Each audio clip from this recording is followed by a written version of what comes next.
Gecə idi, yəni gecə olub da elan verilib. Belə yatmışdı, qonşumuz zəng eləyib ki, xəbərim var, müharibə qurtardı. Yəni elə bir xatırlayıram, mənim xatirimdə o qalıb. Durduq, həmin günü gecə yatmadıq. Səhərə kimi oyaq oldu. Televizorda görə kim nə deyir, kim nə danışır, harda nə olub. Qışqıra qalmışdı.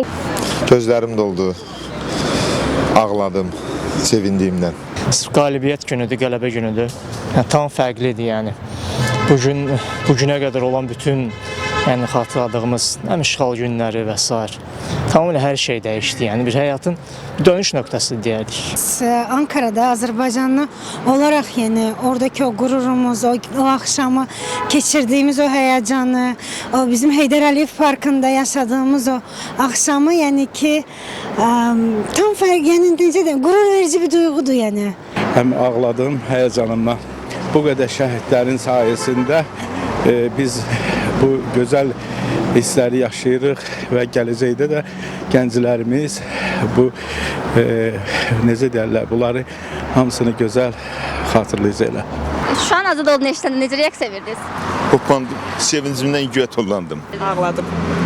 Yaxşı, sevincli gün idi. Mən 5 il bundan qabaq Sədrək kəndində idim. Düz Ermənistanla sərhəddə olan kənddir.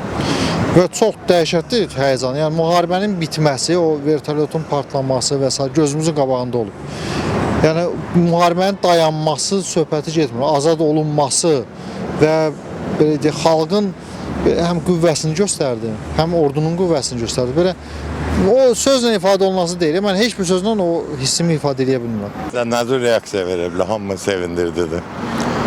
Gecəni yatmışdı, prezidentimizdən şad xəbəri gözləyirdi. Amma bayram elədi. Hətta gəlib qurban da kəsmişdi.